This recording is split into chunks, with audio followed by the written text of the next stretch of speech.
Hello, hello, hello. So I hope you can hear me. I am starting this live a little early just to do a little testing. So welcome to 111 Manifesting Your Man. I feel this is super important just because, and if I'm looking away, that just means that, let's see if I can hear this. That's gonna be really weird. There we go. All right. There's even a delay. All right. Is there a little bit of a delay? So that works. Okay. So here's the thing. I'm going to click on this so I can watch the comments coming in. Okay, cool. All right. So, well, Rita, it is so good to see you. Thank you for joining. So I'm just kind of ranting a little bit while I wait for a few more people to join because I'm starting a little early and I was just testing out the audio and apparently it's working. So there you go. So I would love to hear how you're doing. I would love to hear what's going on for you, and if you want to, Rita, let me know what brought you here. Are you out of morbid curiosity to see what I'm up to lately? That would be awesome. I've been doing my coaching business for a few years now, and I'm in LA, and lots of things happening for me. So it looks like you're still at the same real estate company, which is awesome. I actually kind of miss DocuSign sometimes. Not so much the corporate world, but I do miss the team. I do miss the environment. It's super awesome company. So let me know if there's any questions you have. We're less than a minute away from technically going live. I've got a couple more people, which actually reminds me I can actually message somebody to see if they're remembering to be here, because I know that they wanted to be here. So, let's see, where are they? Dun, dun, dun, dun, dun, dun, dun, dun. There we are. There she is. Well, it's good to see you, my friend. So I'm really enjoying what I'm doing. It's a really crazy time to see what's going on in the world, and I was a little hesitant to put this mastermind on in the first place. But I'm here, and regardless of what happens, I'm just following my coach's advice to, also, I don't know if you've heard of Les Brown, but Les Brown talks about doing something anyway, regardless of the outcome, regardless of anything else. So somebody else just joined, but I don't know who. So welcome. This is called the 111 Manifesting Your Man, and thank you very much for being here. So 111, I did a little research on numbers and what that means. I self-admittedly am not a huge numbers guy as far as magic and all that sort of thing. However, I do believe in my creator supporting me, and in whatever way that looks like. So what the number 111 means is manifestation and prosperity. Well, hello, Drana. Good to see you. And again, admittedly, this was really just a catchy title because with the clients that I work with and with the people that I talk with, I have learned that there's a lot of desire to call a quality man into your life, but for whatever reason, there's a lot of frustration that goes with finding what I am being told is a quality man. And I've been dating casually for a while now. I spent the last 2 years. Hi, Tracy.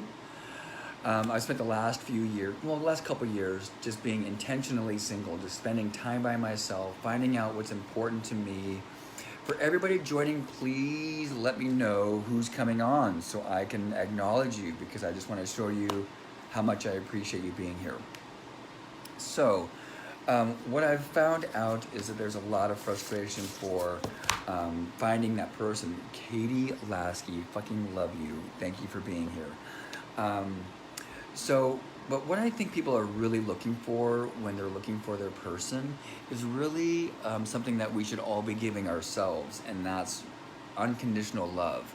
The challenge with that is not everybody was ever taught how to give themselves unconditional love. Like for me, for example, I grew up in a fairly unstable environment, a lot of chaos, a lot of turmoil, a lot of emotional angst and pain. So for me, learning what unconditional love has been a lifelong journey. And I will tell you, it's still a journey, and I'm far enough along on that journey so that I know what it feels like. I know what it looks like. So when I was looking for my person, I wasn't always finding it right away. It was a bit of a challenge. So what I think people are looking for as well is someone who's in your corner, someone who's got your back. Hey Denise. So that's what this course, this mastermind is all about. It's how to find that person who's got your back, who's in your corner, someone that you can love and be loved by, someone who you can share life with, because life is meant to be shared. So if I look away from the camera, it's because I'm looking at my notes, because I want to make sure that I cover everything for you guys. So I appreciate and thank you for your indulgence for me to look away. So of those things of unconditional love, of having somebody in your corner, someone to love and be loved by, and someone to share life with, let me know which of those things ring true for you, because I'll straight up tell you all of those things ring true for me. Finding unconditional love was, again, self-admittedly a lifelong journey, and it still is. I still work on that to grow that even deeper, and it sounds really corny, and I even admit, even for a guy, it sounds like, what are you talking about? Right, Drana? Like all of those. We all have those things that we want, because that's all part of what finding our person is all about. So if anybody else wants to share which of those things ring true for you as far as what you're looking for when you're looking for your person, let me know, and I'm happy to answer any questions about that. If you guys want, submit questions as we go along. I'm happy to answer them, because I've got my laptop here, so I can respond in the conversation. If you want to private message me, if you feel uncomfortable asking in front of everybody, that's completely understandable. So private message me, okay? And I'm happy to answer privately.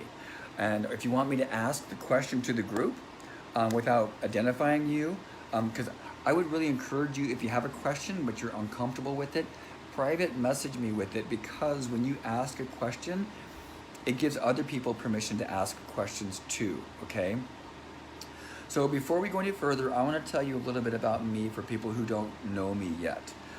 My name is Brad Kenny. I do coaching for women who are frustrated with finding the same type of guy over and over again. Even though their faces and their names might change, it still ends up in the same place for them. You're frustrated, you don't feel acknowledged, you don't feel loved, you feel, why am I in the same place all over again? I thought I made a better choice this time. So that's what I do. I work with women who are in that state, in that place in their lives of like, I'm about to fucking give up or turn gay.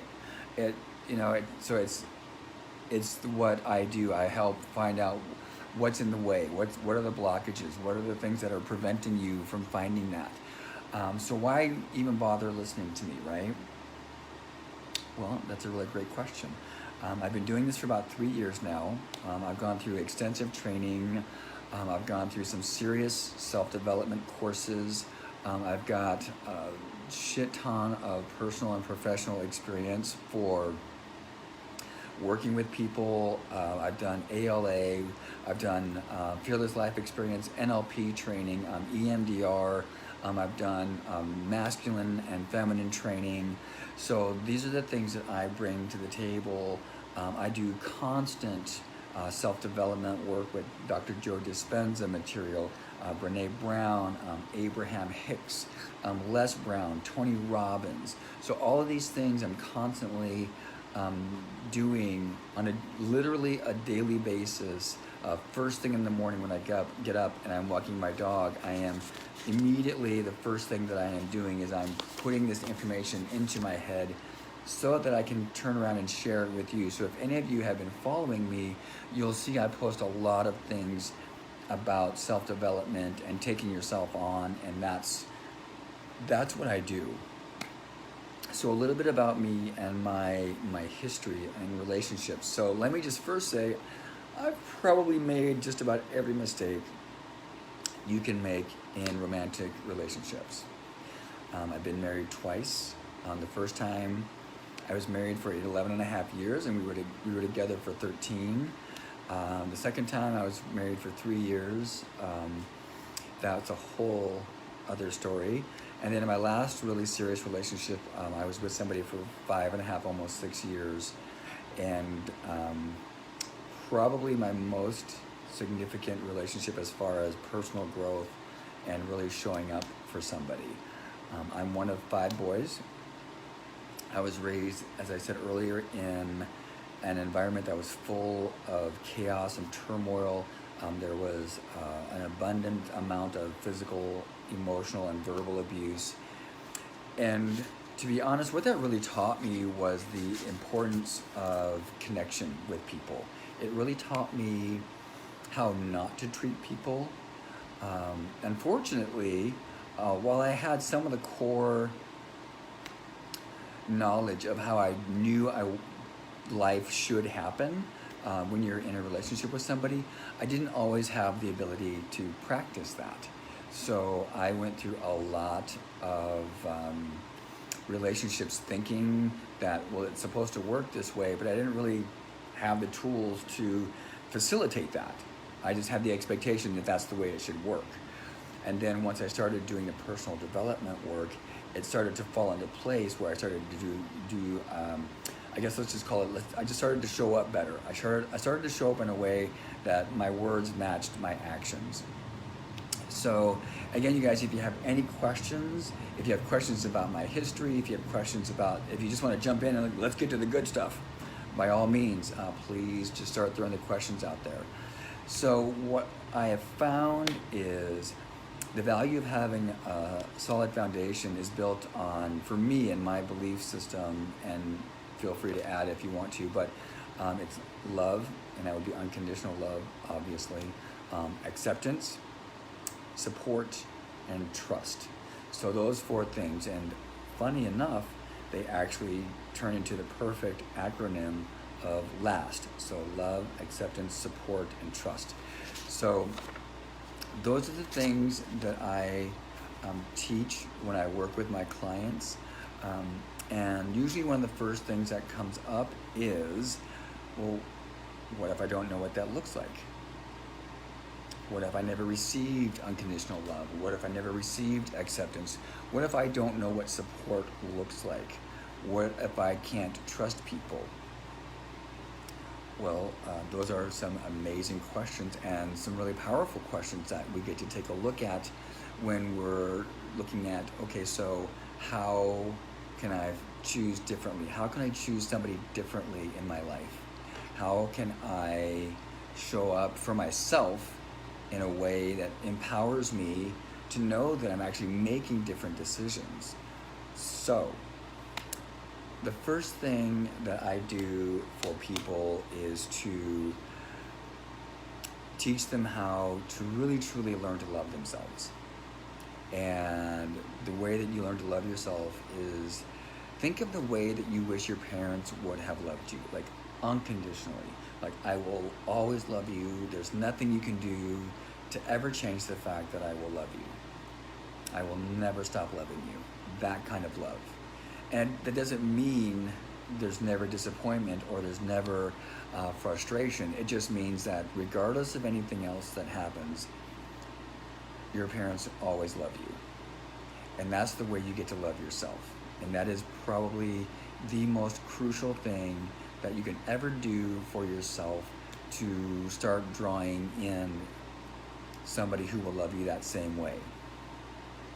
So I can see people are joining, so please let me know when you join. And if you want to ask a question, by all means, please ask a question. You can do it privately through a direct message or post it in the comments, okay? Because I want to be sure and be of service as much as possible for you.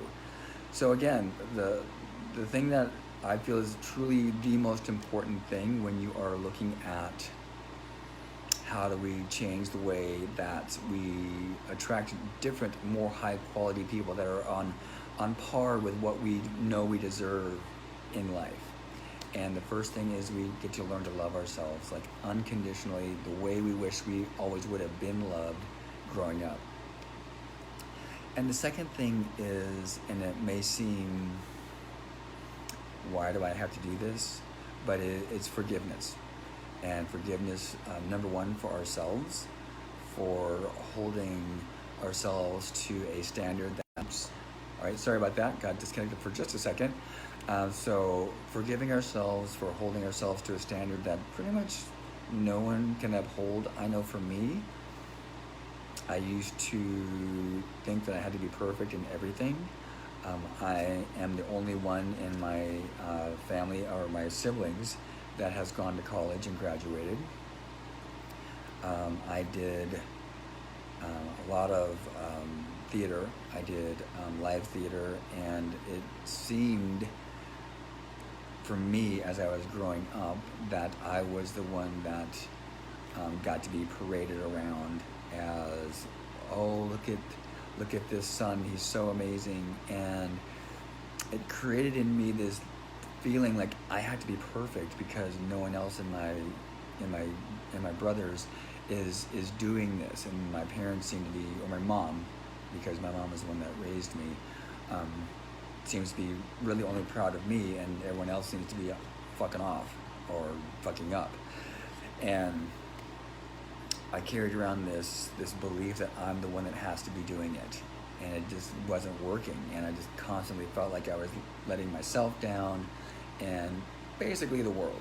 And so forgiving myself was the second most crucial thing that I did to start shifting my energy, to start attracting the person that I really wanted to be with. Of course, we get to forgive our parents because they fuck up, and you cannot help but fuck up as a parent, by the way. And for any parent out there, it's like, you're going to do it. It's just going to happen, and you're just going to have to live with that, and your kids are going to survive. They're going to be fine. And then, of course, any partners that we may have had that maybe we felt didn't show up for us in the way that we wanted them to, or maybe they just never showed up, period. They were just kind of there. So all of this comes back into a level of forgiveness that just releases you from that burden of carrying that weight of why me? Why didn't anyone ever show up for me? Because the reality is you get to show up for yourself. And maybe this isn't something that you want to hear, like, how does this even relate to me attracting somebody? But the reality is that it relates in a very deep and profound way. So the third thing, so let me recap really quickly. So first step to starting to shift your energy is learning to love yourself unconditionally. The second is forgiving yourself and others. And the third is, and this is gonna be a little bit challenging for people who don't believe in a higher power. But I believe most people believe in something, that something started all of this. Either it's God, or it's Jesus, or it's Buddha, or Allah, or aliens, or whatever you believe. But the thing is, when you learn to trust in a higher power, you can start to trust that life happens for you. Like for me, I always believed in some kind of higher power, but I never really fully believed that that higher power wanted to help me grow as a human being, as a spiritual, emotional being. I never really fully believed that was something my Creator really truly wanted for me. And it took me years to be able to trust in that. And so when you see posts on Facebook that life happens for you, that life does not happen to you. Well, that's because that's the truth. Life or your creator, whatever you want to call it, will bring you lessons. Life will bring you situations that are meant to teach you something. And maybe it's relationships. Maybe it's, the same type of person over and over again. So if you've ever heard the saying, life will bring you the same lesson over and over again until you learn it, well, that's what I'm talking about. So life happens for you, and just be open to the fact that maybe it's a concept that you haven't really wanted to accept, but what if you were to say, I'm willing to believe. I'm willing to believe that life happens for me. Instead of saying I believe it, but it's not really true, what if you were just to do a slight shift in your way of thinking that says, well, okay, I'm open to believing, or I'm willing to believe that life happens for me, and I'm willing to see the lesson here. All it takes is a slight shift. If you've ever heard the saying where they talk about a cruise ship that's heading from maybe, for example, Los Angeles to Hawaii, and all it does is just shift 1 degree. Well, by the time it should have reached Hawaii, it's way off course. Well, what if it was already off course, but it shifted 1 degree to be back on course? By the time you get to your destination, you're on course and you're where you're supposed to be. So, again, life happens for you. It happens and it brings lessons for you on a regular basis so that you can adjust your course. You can shift your mindset and you can shift your energy to start attracting people that are really in line with who you really truly are and who you really truly deserve to be with. So here are the things that I know that work. When I finally got to a place of being super fucking tired of relationships that just don't work, I finally just said, okay, this is bullshit, right? I'm just done going through this same pain and angst every single time. Because what the fuck? I just got done with it. And so what I finally did was I just stopped dating. I just stopped. And what I did was I just took the time to be with myself. I just said, I just can't. I just can't do this anymore. I'm done. And I'm just done putting energy into this. And I know some people get to that place, but I knew that I wanted to date again. I wasn't giving up on it. I knew that I was doing something wrong. And I knew that I had to take time to figure it out. And I wasn't going to be able to figure it out if I was still dating, because I would get caught up in that because, and this is a whole other thing about how people show up in relationships. And I have what is called the anxious attachment style, which is a whole nother webinar or mastermind. So here's the thing, I took the time to figure out what was going on for me, and the first thing I did is I stopped dating, and I just got honest with myself. I just got really, really honest with myself, and I just had a come to Jesus with myself, if you will.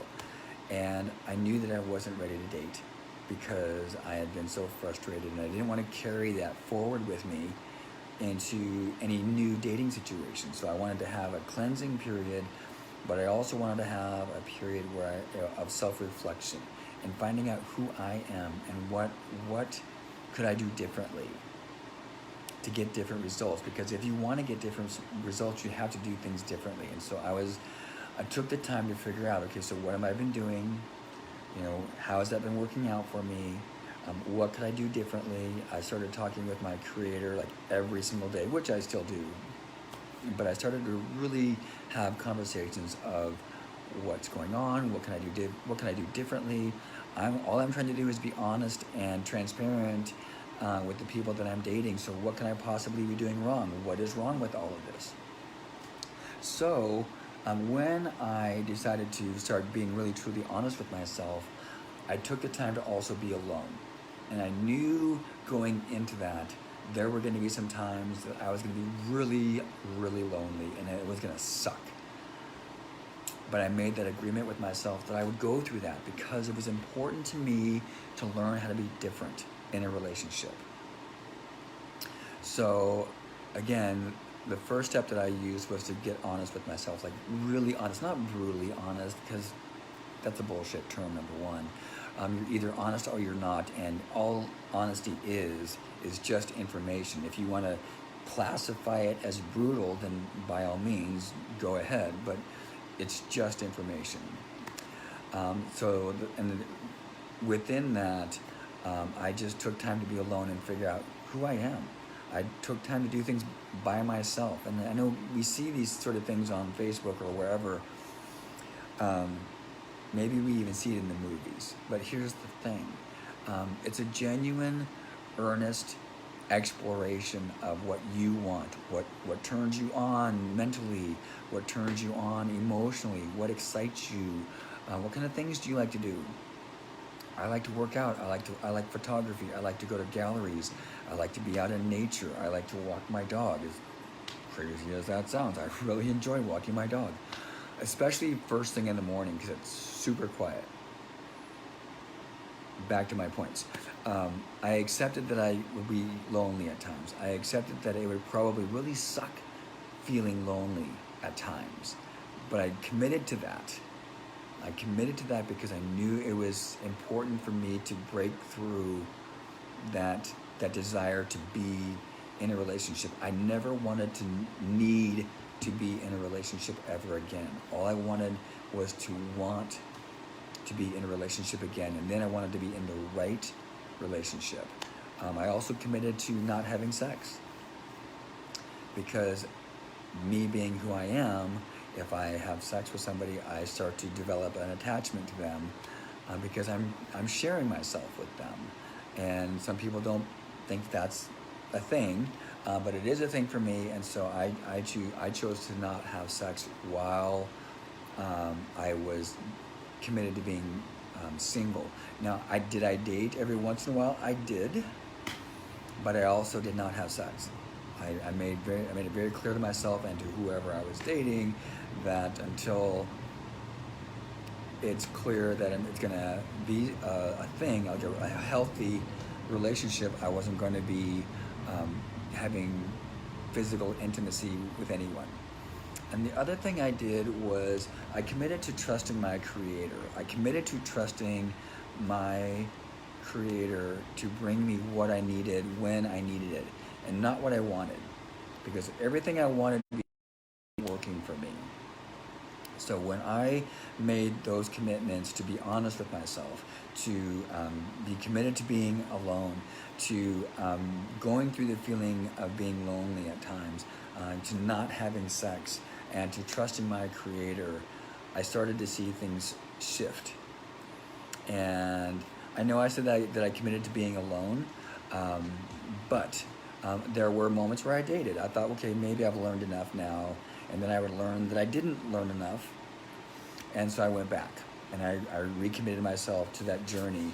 And so those are the things that I did to start my self-exploration of like, okay, what is it going to take to be different in this process? How can I make different choices, like authentically different choices, not just choosing different people and instead of going back to the same people I dated before, but actually choosing people that are on a different vibration, people that are on a different wavelength, that are in line with who I am.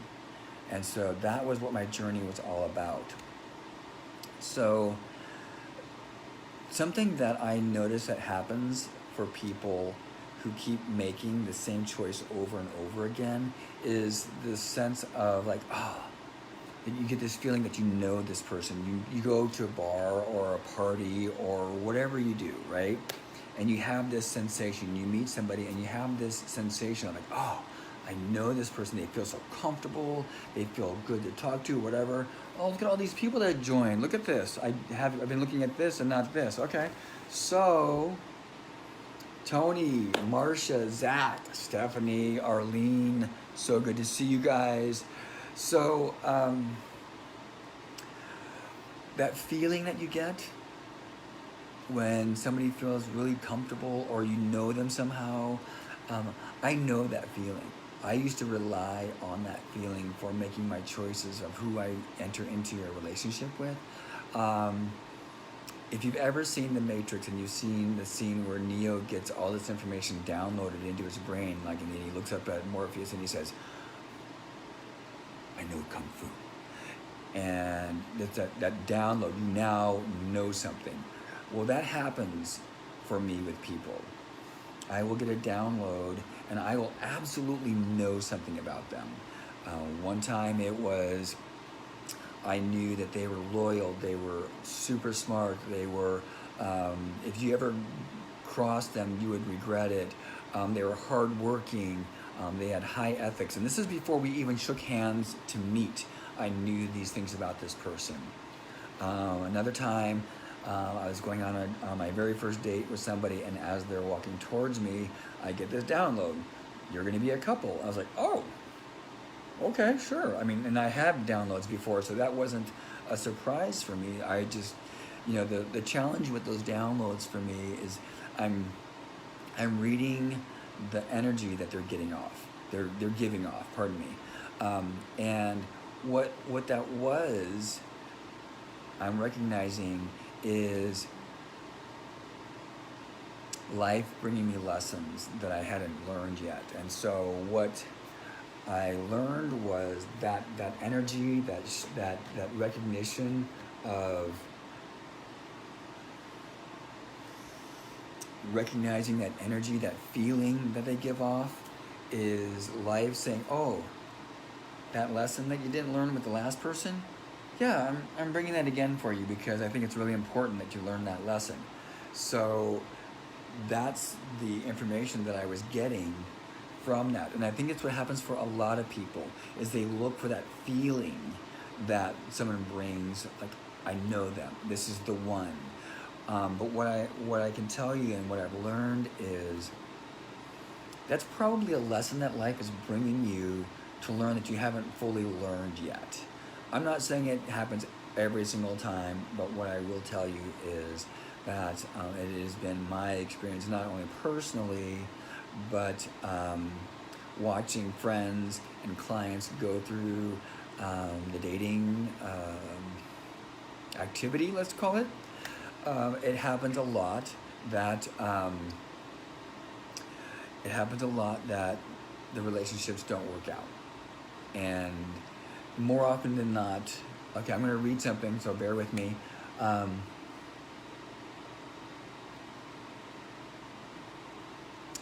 Okay, so Draina, since you put it out there, I'm just going to read it because it's out there for everybody to see.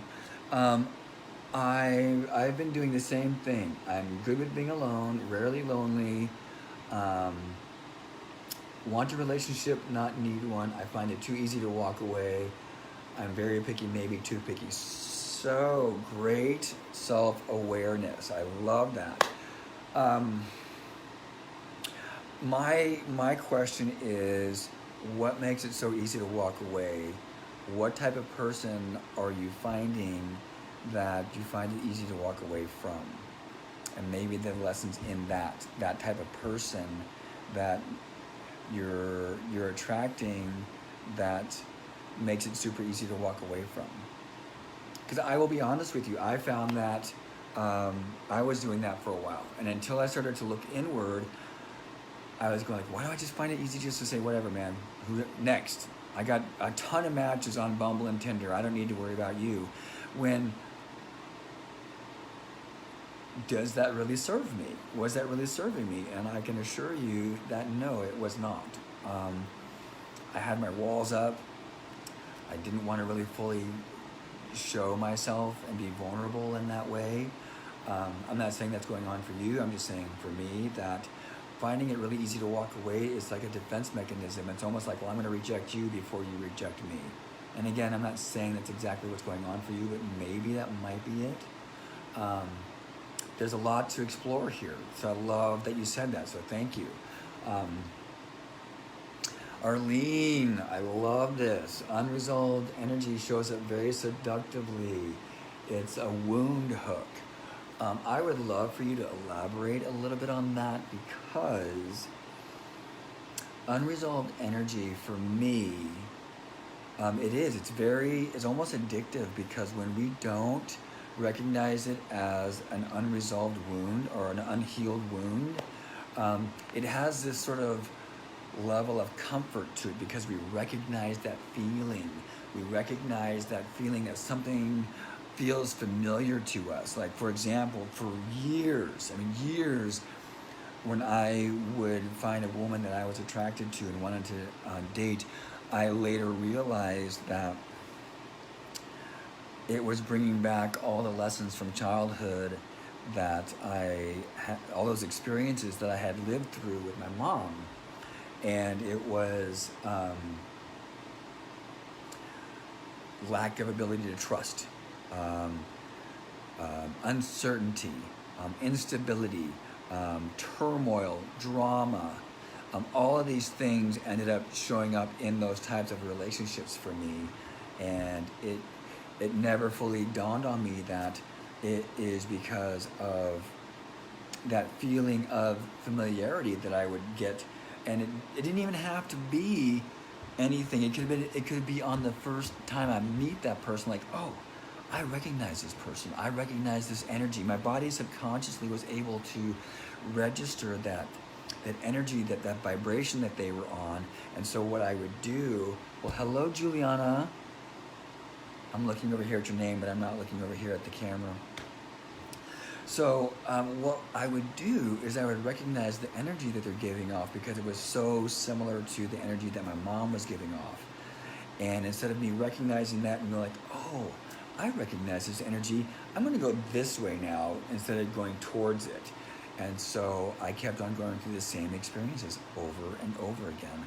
And I kept living that chaos, that drama, that turmoil, that emotional angst and pain, because I hadn't learned to recognize that energy. I hadn't done enough healing from what happened as a child. And once I started to really take a look at that and treat myself in the way that I wish my mom would have, I would have kept reliving that experience over and over again. And now that I've done the work to recognize that in my most recent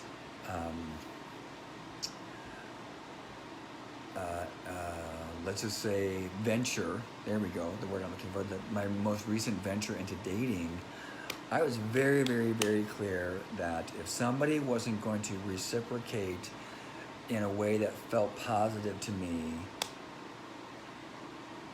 yes, Arlene, thank you, I'm going to stop talking for a second. They trigger the issues so you can release them, otherwise they are just sleeping giants. Still, they're just not loud until someone triggers them. Absolutely. So just what I just said is, when I started to recognize that energy as, oh, I recognize this energy from my childhood.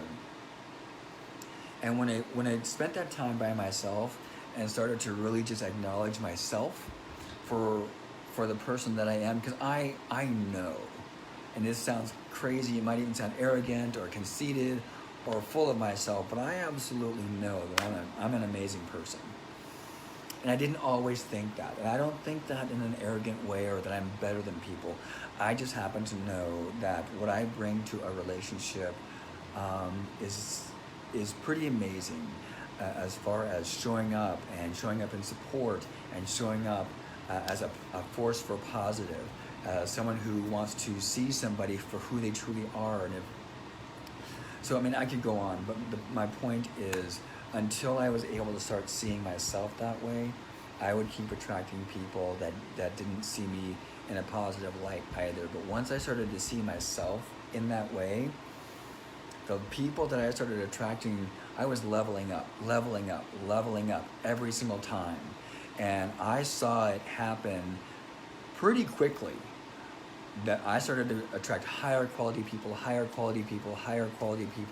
and maybe it didn't work out, but what did work out was excellent communication, respect, the ability to acknowledge that it's not a match, but I respect you enough to have good communication to say, hey, I think you're an amazing person, but I don't think it's going to work out.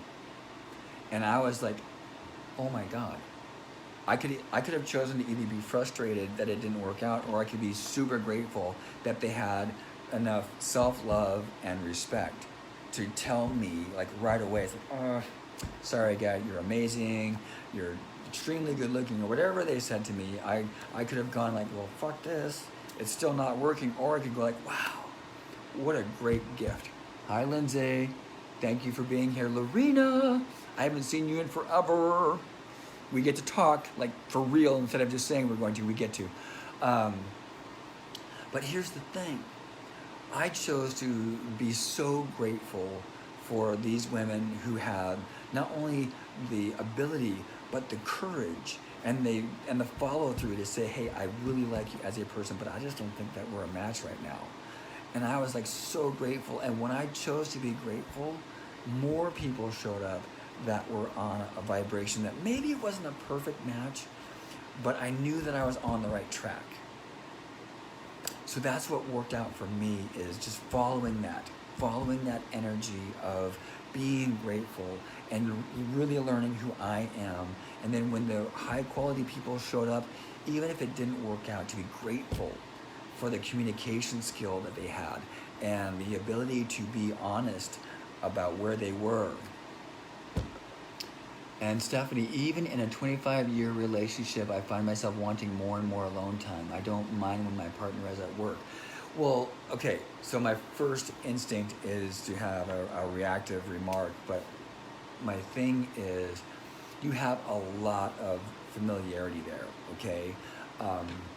And my guess is that if your husband got stuck, let's say, for example, on the opposite side of the country, for a month or two, I'm pretty confident that would change. But right now, you might spend a lot of time together, and you had 25 years together. So I don't know if you're slightly complaining, or if you're just making an observation on yourself, or both. And neither one of those things are wrong or bad. It's just something that's happening for you. And after 25 years, I mean, I'm not exactly sure what else you would expect. However, I will say this. My goal and my intention of being in a relationship is to always try and find something amazing about my person. Always be appreciative of something about them, because it's super easy in this society, in this culture, especially in the United States. It's never good enough. Whatever you have, no matter when you got it, whether you got it 5 years ago or even yesterday, it's no longer good enough. And I really can't stand that, because it is good enough. It absolutely is good enough. And I'm tired of being told that my car's not good enough, my job's not good enough, my income's not good enough, my friends aren't good enough. Whatever it is, I'm tired of being told that it's not good enough, because that's fucked up shit. Next comment. It's all just practice. And sometimes, and this to me is what you're saying is a different version of, we're all on our own journey. We're all going at our own pace. And my pace doesn't have to be somebody else's pace. Somebody else's pace doesn't have to be my pace. I chose to let go of that. And don't get me wrong, I still practice having grace and compassion with myself. It's not always where I want to be, but I'm always exactly where I'm supposed to be. It's a journey, and I'm very, very grateful for that journey, because it has helped me so immensely. And I'll get to why, right? Okay, good. I figured. And Stephanie, I know you've been doing a shit ton of inner work. So I encourage you to find something amazing about your husband that you can be really grateful for, and just focus on that. So, and before I forget, Lisa, welcome. Thank you for joining. So does anybody have any questions? Mark Nair, dude. I still remember the day we met, or I should say the night that we met. So I hope that you are doing well. Drenna says, I think that's the issue with online dating. I believe we just think the next one will be better instead of really getting to know and appreciate the ones we were with. Right? Thank God for the journey, Lisa. And Drenna, yes, absolutely. My biggest pet peeve with online dating is the whole idea of, and maybe this is just me, so I'm just gonna say maybe this is just me, but I just got this feeling that people they easily discard. Even if you get swiped right on, right? You both swipe right and you start up this little conversation, and for whatever reason, the conversation stops. Hello, Macy. Thank you for joining. This whole ghosting thing is some fucked up shit, by the way. I am not a fan of ghosting. I would much rather have somebody say, hey, not feeling it, nice chatting with you, and call it good. And I can be totally okay with that. But this whole ghosting after you've started a conversation with someone, and I get, and I've heard that it's very, very different for women. So I get it that a lot of guys, and feel free to confirm that when you tell a guy no thank you, they just think they need to try harder. So please feel free to let me know if that still happens. And Lisa, I totally get it. Online dating can be super frustrating, especially when people start fucking ghosting each other. I just think that's so disrespectful and inconsiderate. It's just, I don't want to say it's hurtful, but it kind of is. And it's a thing for me. It's like, so, and here's something that I would do. This is just a side note. Something that I would do would be to, if someone hadn't communicated with me or responded to me in like 3 or 4 days, I would just say, oh, it sounds like maybe you're not interested. It was really nice chatting with you. Best of luck in your search, right? And I would say, and I don't believe in ghosting, so best of luck to you. It was really nice chatting with you. And just to have closure for me and just to sort of sever that, right? Sometimes I'd get a response and sometimes I wouldn't. And right, be a grown-up. Be a grown-up. It's not hard. I mean, how much more anonymous can it get? The only way it's even more anonymous is to not have your picture on the dating app, right? That's the only way it gets more anonymous. But they don't know where you live. Just say, hey, no thank you. It's super awesome. And that goes for guys too, so I get it. It goes both ways, so don't get me wrong. So I love all the commentary. Thank you guys so much. I'm really curious on if you have any questions. And Arlene says, love the one you're with. Stop the delete society and the looking for someone to make you happy. People aren't here to fix you. They are here to help or support but not fix. Only us as individuals can heal ourselves and the people in our lives support, not fix. Absolutely. I 100%. That's one of my things. And Will Smith did this amazing video that went viral on Instagram and I think on Facebook too, but it was he and his wife Jada, who I used to have a massive crush on, maybe I still do. He gave her a challenge. Andrew Campbell. God, dude, it's been so long since we worked together. But Will Smith gave his wife Jada a challenge to find a way to make herself happy because she was miserable. It was causing their relationship to be really rocky, and they made an agreement that they would be responsible for their own happiness. And I will admit, I was one of those people that I relied on other people to make me happy. And there are moments when that comes up for me still. But when it does, I'm able to instantly, I'm able to instantly recognize when I feel that need to get a text or to get a compliment or to get my person to say something, I instantly recognize, oh, something's not in alignment with me. Something's going on for me that I need somebody else to fix that. So when that happens, I go, okay, so what? So I get to stop what I'm doing, not driving, of course. But I get to stop what I'm doing and I get to figure out, okay, so why is this feeling here? Why is this feeling that someone needs to do something for me right now? Where is this coming from? And instead of relying on who I'm with or whatever, Facebook, like people giving me feedback on Facebook, because I've had some pretty epic engagement lately on Facebook, and I'm like so grateful for that. It's ridiculous. But when I start looking for that to help me feel better, I know that there's some work that I need to do. So Arlene, I love that you said that, because we can't have anybody fix us. I can't make somebody feel happy. I can't make anybody feel angry. I can provide an environment. I can provide a fucking amazing environment for someone to feel happy, or I can provide a fucking shitty environment for someone to get upset. So Stephanie, where does that feeling come from for me? Would you please give me a little bit more information so I can answer your question properly? Thank you. Arlene says, relationships can be the biggest catalyst for growth. Yes, fuck yes. It has to be the intention of the relationship. I'm going to read further before I respond. There has to be a desire to be aware and responsible for our own triggers so that the traumas can be released in a safe space. I'm going to say, I don't think that you should go into a relationship with the intention for growth. I think you should go into a relationship with the understanding that it's going to probably make you grow, because it's going to demand you acknowledge something outside of yourself.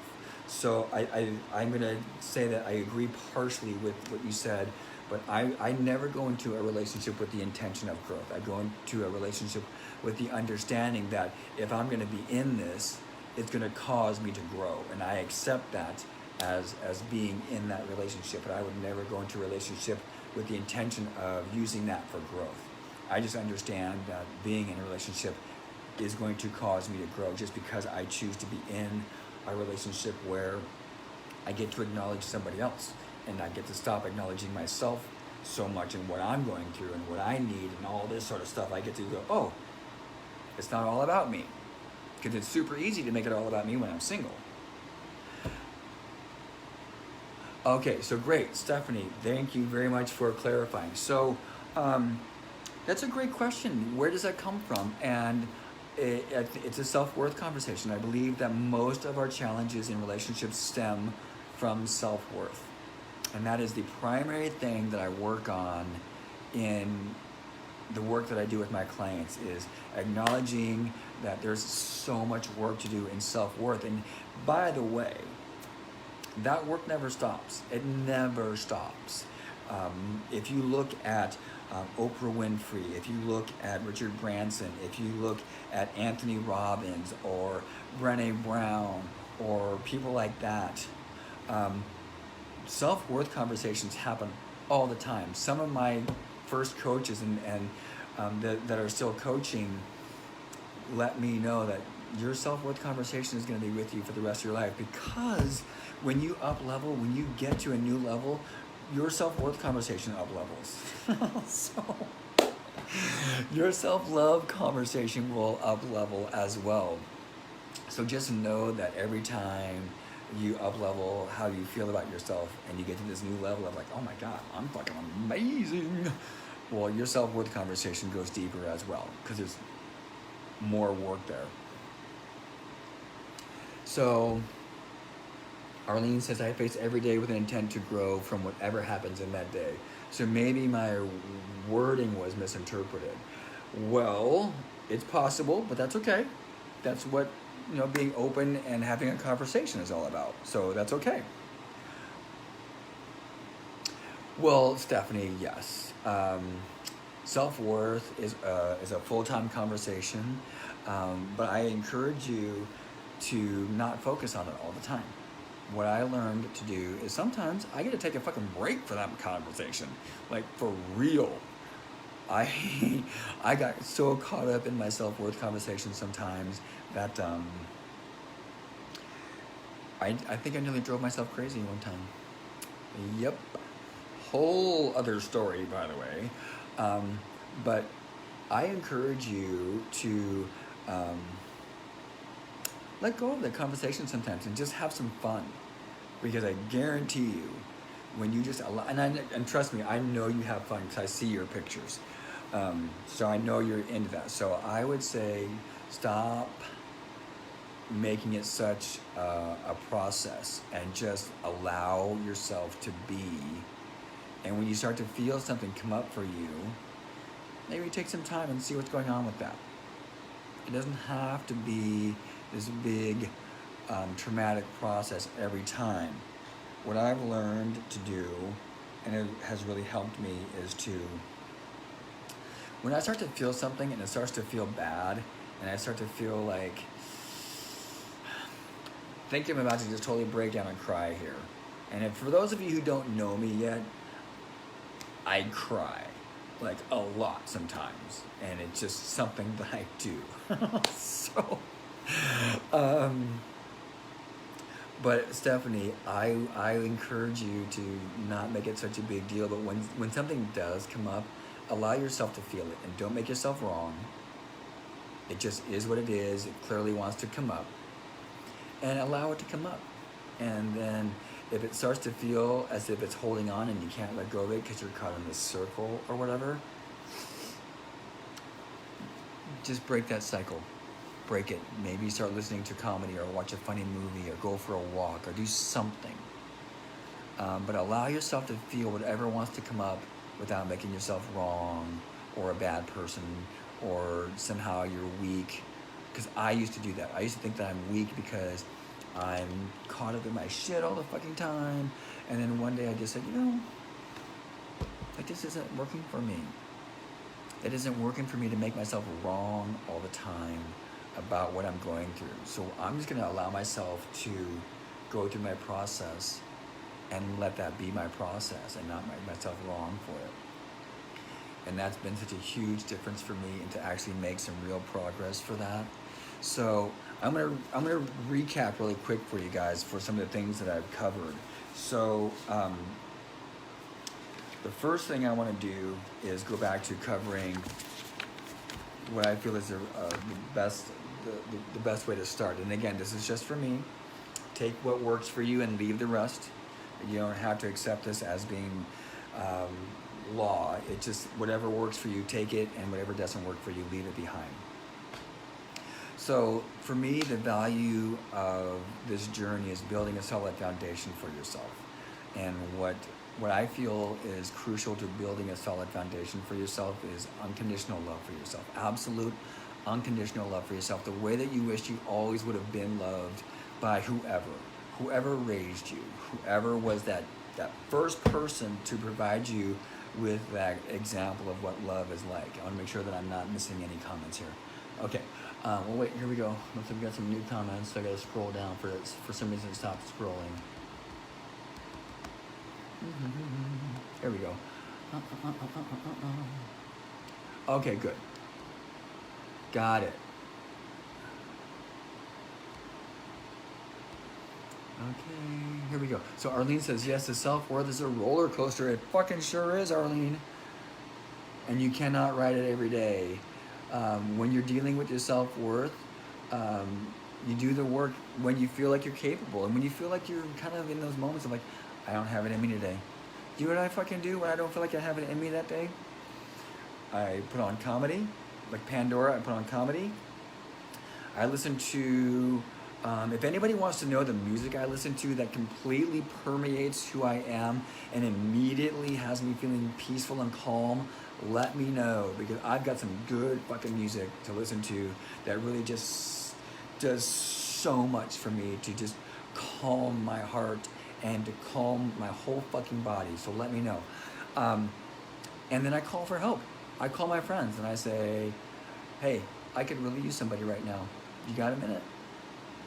And they show up, and it's amazing. And then I do the same for them. So unconditional love, acceptance. And acceptance doesn't mean anything's okay. It doesn't mean you're saying that this is okay right now. Acceptance just means, okay, that stupid saying that so many people hate, but I love it. It is what it is. It is what it fucking is. And that's acceptance. You don't have to like it, but you do need to understand it is what it is. So unconditional love, acceptance, support. Support for yourself, number one. I mean, you got to fucking know that you got your own back. If nobody else in this world has your back, you absolutely have your own back. And that can really suck sometimes. I guarantee you it will suck sometimes when you think you're the only one that has your back. But I fucking guarantee you, when you do that, as lonely as it feels, as bad as it can feel, when you know that, well, fuck this shit, at least I've got me, it will change things for you. I fucking guarantee it. And I'm using that word a lot right now. Okay. And then trust.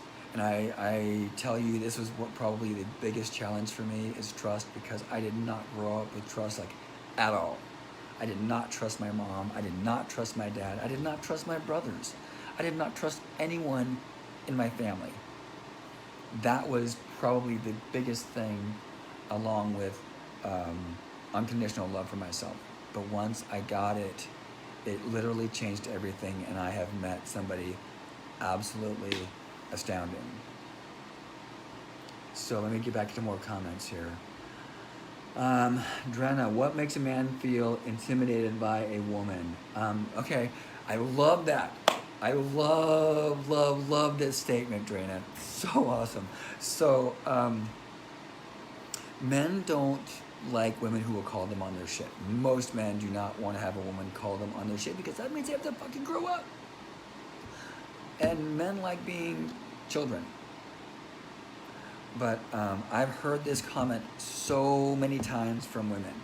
And the challenge is, and I think this because I used to be like this, I used to go out with women that would tolerate my behavior. My first marriage lasted, I don't even know how my first marriage lasted for 13 years. But it did. But because she tolerated my childish fucking behavior. But once I started to grow up and I started to meet people that was like, what the fuck do you think you're doing? You can't behave like that in a relationship. Most guys don't want to be called forward. They don't want to be called out on their bullshit, okay? So when a guy says he's intimidated by you, what he really means is like, oh, you see me for who I am. You're going to call me on my shit. Or maybe you're too successful and they don't feel like they can measure up. And my thing about this is, my belief on how people show up in a relationship is this. We don't get every single thing we want in a person. I've met a lot of women who are really, really successful. They're beautiful, they're smart, they're successful, they're driven, all these things, right? And they say, I can't meet anybody. Like, okay, well, what are your criteria? What's really, truly important to you? Do they need to make a lot of money? Okay, well, you're going to meet a guy who if he's a CFO or a CEO, they're basically classified as a psychopath or a sociopath because they're so driven. A lot of times they don't have a lot of empathy for people. So do you want someone who makes a lot of money, or do you want someone who really cares about you and sees you? Maybe you need to shift your priorities, right? So those are some of the things that come up when guys say they're intimidated by women. Maybe women have these high expectations and you need to, drive a Ferrari or a Porsche or a Mercedes, and you need to make multiple six figures, or you need to be an entrepreneur. Pardon me for a second while I drink some water. But those are some of the reasons why men say they're intimidated by women, and mostly it's because they feel that they can't meet this measuring stick, or maybe that you're going to call them out and ask them or demand that they act their age. So that might be a couple things going on. So Stephanie, you're referring back to the self-worth and that conversation that you have every day. That's good, because I can't handle a big, heavy process every time. Yes, absolutely, Stephanie. I went through the same thing, thinking that I had to be perfect, that I had to master this self-worth conversation like right away. And when I learned to allow myself to be on a journey instead of be at a destination, it changed everything for me. The way that I talk to myself, the way that I view myself, the way that I look at myself in the mirror. So allow yourself to be on a journey. You don't have to be at a destination, because guess what? There is no destination. The whole fucking thing's a journey. The whole thing. You're on a journey till you die. So you're welcome. So Lisa says self-worth sometimes takes a long time to get, but when you do, it's clarifying and releasing. Absolutely, Lisa. Absolutely. Again, it's a journey. And again, you're welcome. So Stephanie says, oh, I make myself wrong on the daily. No, you're not wrong. You're on a journey. Stephanie, you're on a journey. You're not wrong. And we might screw up, but that doesn't mean you're wrong. It means you screwed up. It's okay. It's part of the journey. It's part of your learning process. That's all that it is, okay? Stephanie, you know what? Break out in a dance. Do whatever you want. You know, clap your hands, snap your fingers, shake your ass. I don't care. But when you feel that you're starting in that pattern again, do something to break it. If you're sitting down or whatever you might be doing, do something the opposite. If you're standing up, sit down. If you're standing, take a walk. If you're driving, pull over. Do something to change what you're doing so you can change what your mind is doing. Right, so just do something to shift your energy, okay? So, oh, good. Okay, so Stephanie, I will be more than happy to send you the artist that I listen to help me. Arlene says, that is doing the work when you listen to music or call help. That is doing the work, Brad. You are being there for you and trying to find a better place. Yes, absolutely. Absolutely, Arlene. I thank you for the acknowledgement. I absolutely know that. And once I started to accept that, again, once you start to accept the things that you do that really truly show support for yourself and love for yourself, it literally will change everything for you, ladies. It will change absolutely everything for you. And Stephanie says, recap, unconditional love, acceptance, it is what it is, self-support, and trust a lot. Oh yeah, I'm kind of letting them fly tonight. That's all right. And then Drenna says, I'm not materialistic, I am feisty, and will totally call them out in the shit. Well then, more than likely, Drenna, if I'm hearing you correctly, it's you don't take shit, and you call somebody out. And a lot of guys don't like to be called out. They just don't. They like to, they think, I am who I am, I'm not gonna change for anyone. And I'm not saying that all guys are like that. I'm just saying that a lot of people are like that. And good for you. I hope that works out for you. So, and back to the steps that I used, because we're down into the final 25 minutes here, so please keep the questions flying, you guys, and I'm so grateful that you're here, so thank you. The steps that I used to really start the shift for myself were, I got honest with myself, like, for example, like, this shit ain't working. I am not finding the quality person that I say that I want and that I deserve. I'm not finding them. So I had to have a come to Jesus with myself. And I did. And it wasn't a hardcore beat up myself conversation, by the way. It was just, let's be real, okay? Because this shit ain't working. So I knew that where I was in that moment was that I wasn't ready to date. I was not ready to be in a relationship. So I took the time to be alone. And I dated here and there. It wasn't a big deal. I love feminine energy. I just wanted to have that around me from time to time. And but I took the time to be alone to figure out what did I really like? Who was Brad? What does Brad like to do? How does Brad like to feel? How does Brad get to feel that way? What are the things that I can do for myself to help me feel good? I started listening to Abraham Hicks, doing Dr. Joe Dispenza, Les Brown, Brené Brown, reading books, listening to books on Audible, all these different things that were constantly bringing new information and understanding into my brain.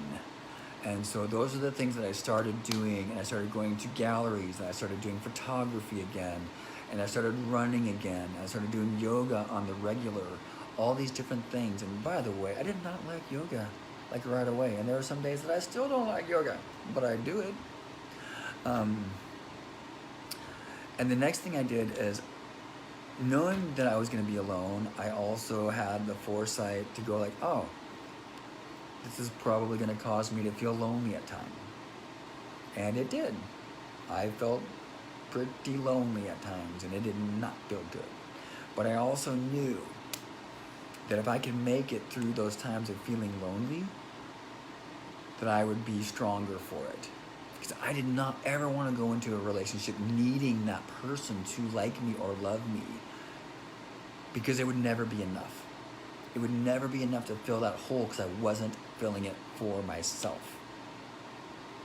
So that's what I learned is I accepted that I would feel lonely at times, and I made that agreement that that would be okay, that I would be okay with that. And Stephanie says, I love you, my friend. Yes, thank you. Good night. Sleep tight. I love you. I will send you the list of music so that you will have like 3 or 4 stations on Pandora, or at the very least, you can find these artists on YouTube. And I'm looking at the laptop watching her comments because I'm super smart.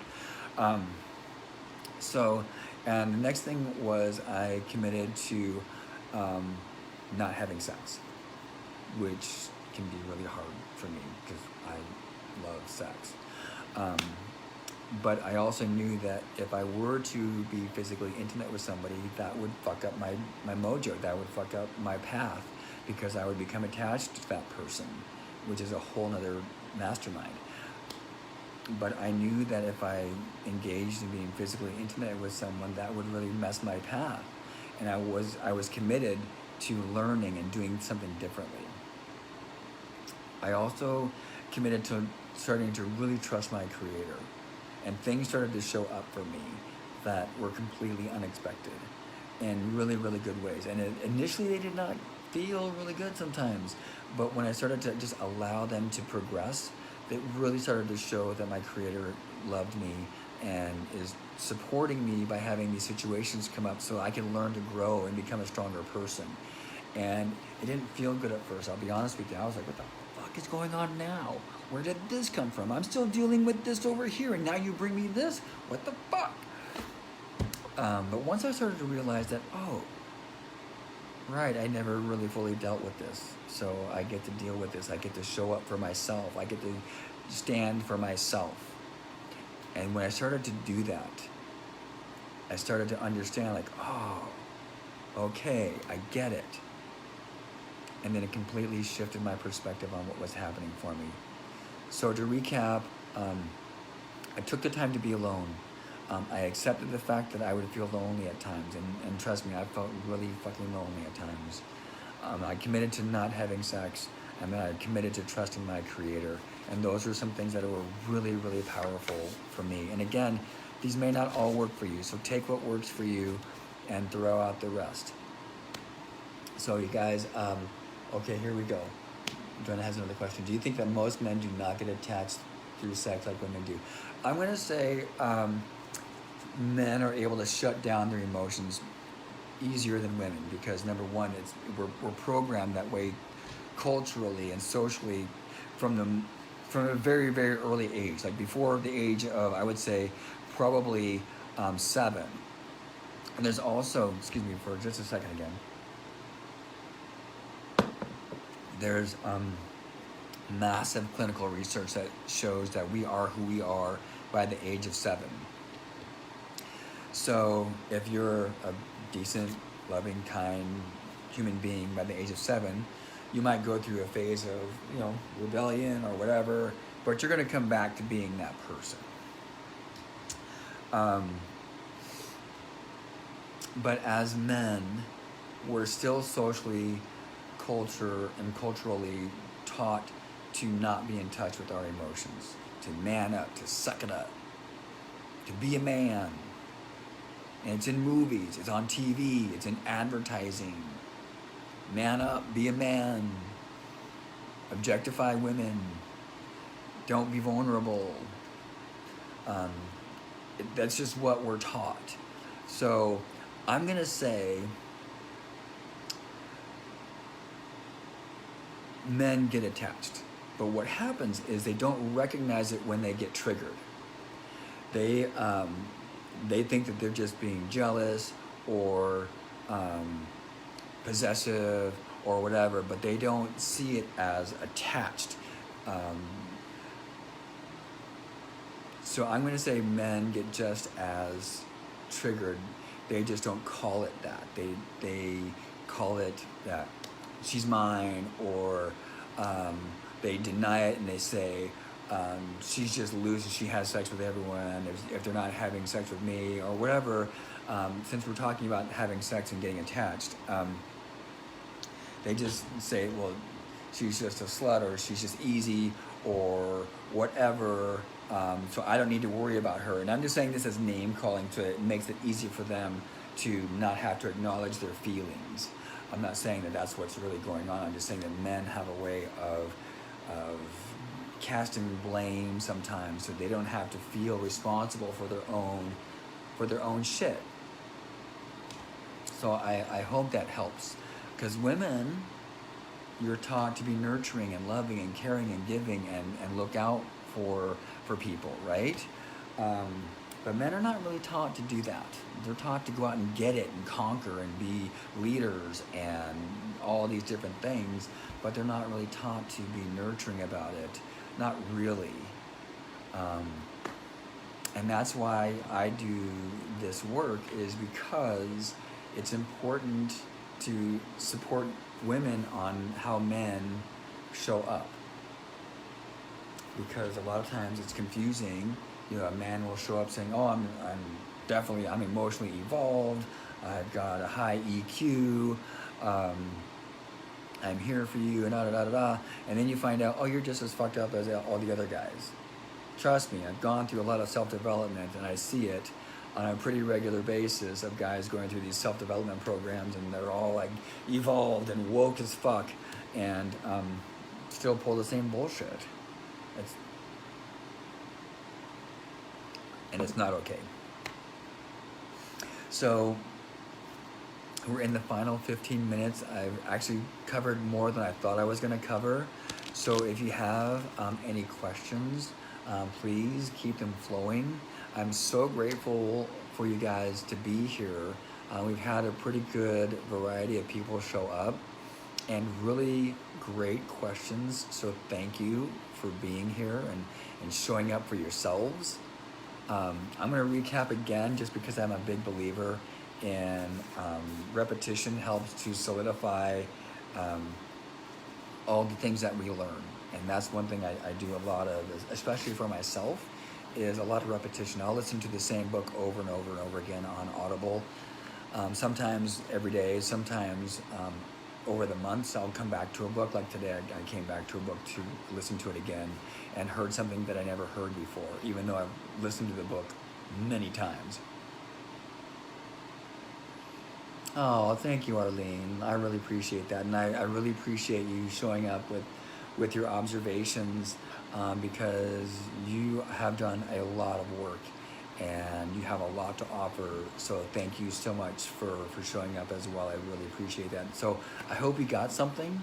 I hope maybe you learned something that you didn't know before, or maybe it just reinforced something for you. And that's also very powerful as well. So thank you. I appreciate you being here. So I want to recap really quickly on some of the things, like, for example, when I talk about self-worth, that's like one of the key things that drives most of our repetitive decisions when we don't address the self-worth conversation. And the thing I go back to is, what if we rarely or never received unconditional love? That's such a crucial factor of self-worth, is unconditional love. And that if we don't address that, that's a big one, guys. It's a really big one. Self-worth is always going to be with us no matter what. So what if we never got unconditional love? How do we address that? And the thing is, we get to love ourselves. And as much as that might suck sometimes, because trust me, I went through that conversation multiple times. Why do I have to make up for my parents' shortcomings? I don't know. I don't know. But what I do know is that if that's what we were given, then that's what we were given, and we were given that for a reason. So we get to learn to love ourselves. We get to learn to love ourselves the way that we wish we always would have been loved by our parents, or maybe our grandparents were the ones that raised us, or our aunt and uncle, or whatever may have happened. But we get to learn to love ourselves the way that we wish we always would have been loved by the most significant people in our lives. And the second thing is we get to forgive. We get to, number one, forgive ourselves, because maybe we were in constant self-beat up because we felt like we never measured up. Maybe we held ourselves to a standard that's really unsustainable. But we get to forgive ourselves multiple times. And then we get to forgive our parents, or whoever it is, our partners, our siblings, our teachers, bosses, whatever. Forgiveness is an ongoing process. Not to say that it's never ending, like there's always something to forgive, because probably there is, but just know that forgiveness is part of this journey, okay? And the next thing is we get to learn to trust our Creator. Whoever your Creator is for you, whether it's Jesus or Buddha or Allah or aliens or the universe, or wow, totally broke my camera. Awesome. But whoever your Creator is, you get to learn that your Creator is bringing you lessons to help you grow as a person, not to punish you. So often, I saw in church especially, if something bad has happened, it's because you deserve it, because you're a fucking sinner, which is a bunch of horse shit. If something is happening in your life and it feels uncomfortable, that's because there's probably a lesson there for you that it's going to help you overcome something that's been unresolved for you for a long time. And Brenda, you're so welcome. You're so welcome. Thank you for being here. Thank you for being open to coming tonight. So thank you. So you guys are coming near the end. I thank you so much. Looks like most people are hitting the road, so I'll be very quick. The last thing are the steps that I used for me. Take what works for you and then leave the rest. But I was that I used to really get to a place where I've been able to attract somebody that I'm super excited about. I got honest with myself about where I was. I knew I wasn't ready to be in a relationship. I had done enough dating. I was getting burnt out. I was just not okay with the results I was getting. So I decided that it's time to just be alone for a while and figure out, what do I like? What do I like? What brings me joy, right? What do I not like? Maybe sometimes we get to start with what we don't like, what we don't want. That helps to solidify what we do like and what we do want. Once I made the decision to be alone, I knew instantly, like, oh, okay, well, that's probably going to mean that there are going to be times where I feel lonely. And there are probably going to be times that I feel really lonely. Like, wow, this really blows. And I'm just being nice when I say it that way. But I knew that there were going to be times where I was going to feel really, really lonely. And I accepted that as part of my journey. And then I committed to not having sex with somebody unless I knew that I was going to be in a relationship with them. And trust me, for a guy who really fucking loves sex, that was really challenging for me. And then I committed again to trusting my Creator and learning to shift my thinking of, like, what the fuck? Why is this happening now? To understanding, like, oh, right. There's a lesson here. What is that lesson? How can I use that to strengthen who I am as a person? When I made those shifts, it literally, again, I say it a lot tonight, it changed everything, but so much of this is simple yet profound. And they're really simple changes that you can make. If you guys have any questions about something that maybe I didn't cover that you wish I did, you can either wait until next Monday, or you can send me a private message. And I will be more than happy to answer it for you. So thank you again for being here. You're amazing, and I love you. And just know that if you need anything at all you have to do is say so, all right? Have an amazing night, you guys. I love you.